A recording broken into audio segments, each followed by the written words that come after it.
8 Psychological Rules for Growth. There is a kind of person who reads every book on change, listens to every conversation about growth, understands the theory completely, and still finds themselves standing in the same place a year later, wondering why nothing has actually shifted. Not because they are lazy, not because they are broken, but because somewhere between knowing and becoming, there is a gap that almost no one talks about honestly. If you have ever felt that gap, the space between who you understand yourself to be and who you actually show up as, then what follows is going to feel less like new information and more like something you already sensed but could never quite name. Here is the strange thing about psychological growth. It is not what most people think it is. It is not about motivation. It is not about discipline in the way that word is usually used, and it is almost never linear. The version of growth that gets sold loudly, quick, visible, dramatic, bears almost no resemblance to what the science of human change actually looks like. Real growth is quiet, sometimes uncomfortable, often invisible for long stretches, and deeply tied to things that happened long before you were old enough to make any decisions about them. So let's go through 8 of the most honest psychological principles about how people actually change. The first is this: your nervous system is not your enemy, but it is also not neutral. Neuroscience has made it increasingly clear that the body's threat detection system, the part of the brain that evolved to protect you, cannot easily distinguish between a lion in the grass and a difficult conversation with someone you love. Both register as danger. Both produce the same biological cocktail of cortisol and adrenaline. And here's what that means practically. When growth requires you to do something unfamiliar, something that sits outside your current sense of identity or safety, your system will often generate resistance that feels like laziness, procrastination, or self-sabotage. It is not. It is protection. Understanding this distinction between avoidance rooted in fear and genuine disinterest is one of the most useful things a person can learn about themselves. The second principle is that insight is not change. This one tends to surprise people because understanding yourself deeply feels like it should be enough. And in therapy research, there is a well-documented phenomenon where people develop tremendous clarity about why they behave as they do. They understand the childhood wound, they see the pattern, they can articulate it beautifully, and then continue the behavior anyway. Knowing the source of a habit does not automatically dissolve the habit. The brain learns through repetition and experience, not through comprehension alone.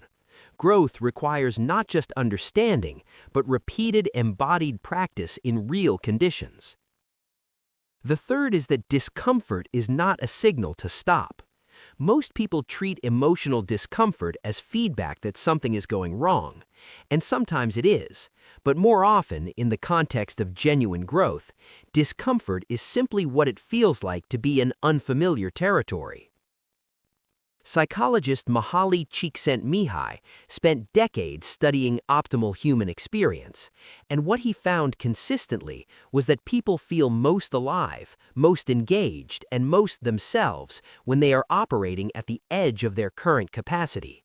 Not so far beyond it that they panic, but far enough that they cannot coast.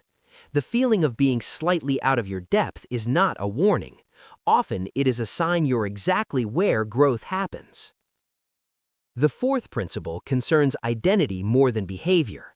James Clear wrote extensively about this, and the research behind it goes back decades. Lasting behavioral change tends to follow a shift in how a person sees themselves, not the other way around. When someone tries to change a behavior without updating the underlying self-concept, the behavior tends to revert. The person who is trying to exercise more is in a different psychological position than the person who has quietly begun to think of themselves as someone who moves their body. The second person is not trying to maintain a habit. They are acting in accordance with who they believe themselves to be. This is why some changes feel like effort indefinitely, and others suddenly become effortless, because somewhere, without always noticing it, the identity shifted first. The fifth is about the role of relationships in personal change, which is consistently underestimated. Attachment theory, originally developed by John Bowlby and later expanded by researchers like Sue Johnson, makes a striking case. Human beings are not built for isolated self-improvement. The nervous system is co-regulatory by design, meaning it literally calibrates its sense of safety based on proximity to others it trusts. People tend to grow faster, hold changes longer, and recover from setbacks more effectively inside relationships that feel secure. This is not about needing someone's approval. It is a biological reality. Loneliness and chronic emotional isolation are not just painful, they actively slow the brain's capacity for learning and change. The sixth principle is one that tends to make people uncomfortable in a particular way. Most of what you are working to change was once adaptive. The coping mechanisms that now feel like obstacles, the emotional numbing, the perfectionism, the compulsive self-sufficiency, the difficulty trusting people, almost always made sense in the context in which they developed. A child who learned that being quiet kept them safe will grow into an adult who struggles to speak up, not because they are weak, but because they are still in some part of their nervous system following a rule that once protected them.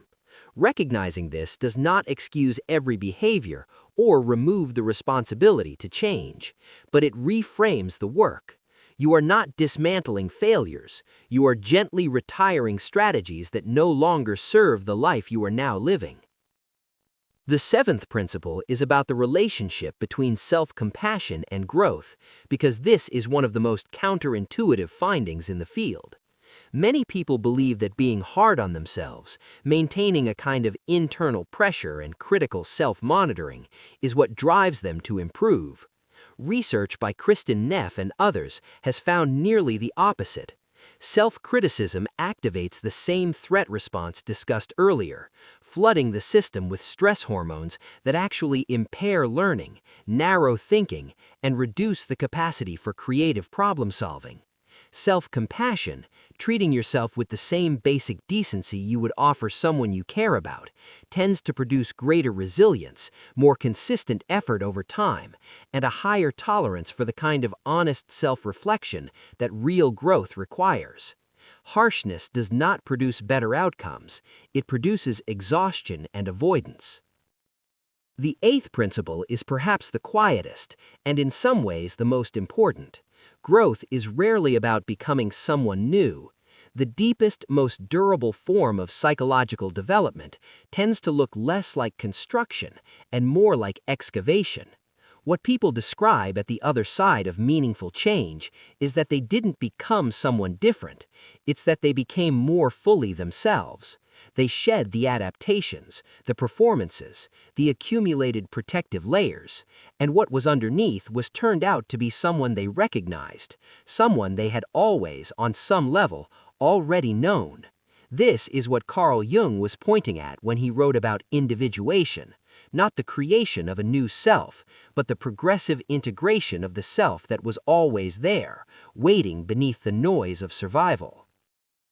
None of these principles are prescriptions. They are not a roadmap, and they are not a set of demands. They are more like a description of terrain, an honest account of what the landscape of human change actually looks like when you study it closely. The terrain is not smooth, it is not always predictable, but it is navigable. And perhaps the most reliable thing that can be said about anyone who is genuinely in this process, who is sitting with these ideas, feeling the slight discomfort of recognition, is that they are already in it. You do not have to be further along than you are. You do not have to have figured out more than you have. The fact that this resonates is itself information about where you are and where you are quietly moving. If any of this stirred something in you, a recognition, a question, a feeling you can't quite name yet, there is something else worth exploring. because beneath all 8 of these principles, there is one thing they are all pointing towards, and it has to do with the story you are still telling about who you are allowed to become.